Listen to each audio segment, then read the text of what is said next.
你们好，今天的话题是中国综合症。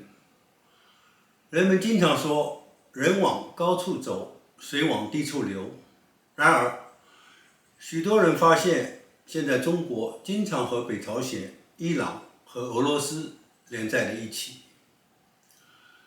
一次，一个男生在派对上遇到了伊朗和俄罗斯人。这时，伊朗小姐说，他们到美国已经很多年，很少回去，因为伊朗政府反美。伊朗小姐还说，伊朗遭受了发达国家的制裁和孤立，这就是为什么伊朗人一直在遭受痛苦和贫穷的原因。这时，俄罗斯人说，他的国家也遭受发达国家的制裁和孤立很多年。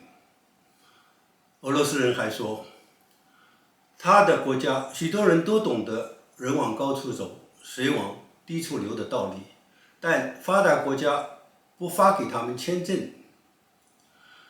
那女士还说，俄罗斯有过一段开放的时期，那时许多人到西方国家定居，追求更美好的生活。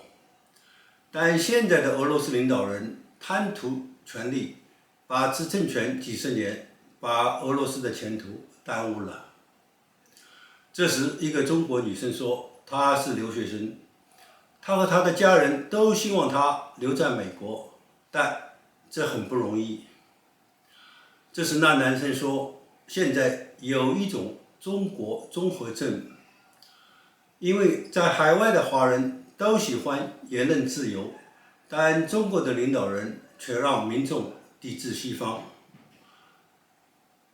要他们听他们领导的话。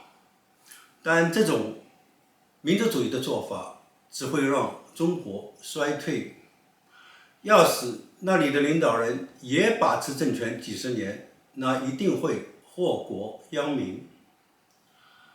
这是伊朗小姐说，这种中国综合症也发生在伊朗身上，因为伊朗也搞民族主义，这使伊朗人成了怪物。但更严重的问题是，世界在进步，伊朗却在倒退。这时，俄罗斯人说，俄罗斯也是在倒退，俄罗斯人也被发达国家的人当成怪物。这时，中国女生说，这大概是她和其他人遭受挫折的原因。那女生还说，现在有很多中国人想出国，这肯定很难，因为一个搞民族主义的国家又遭受发达国家的制裁和孤立，肯定会遭到不断的抵制，遭到衰退。于是，这种情况会越来越明显，因为那里没有选举，而那里的民众呢，他们唯一的办法大概是等待那里的领导人老死，才能有所改变。网友们，你想知道中国综合症以后发生的事吗？今天到这里，谢谢收看。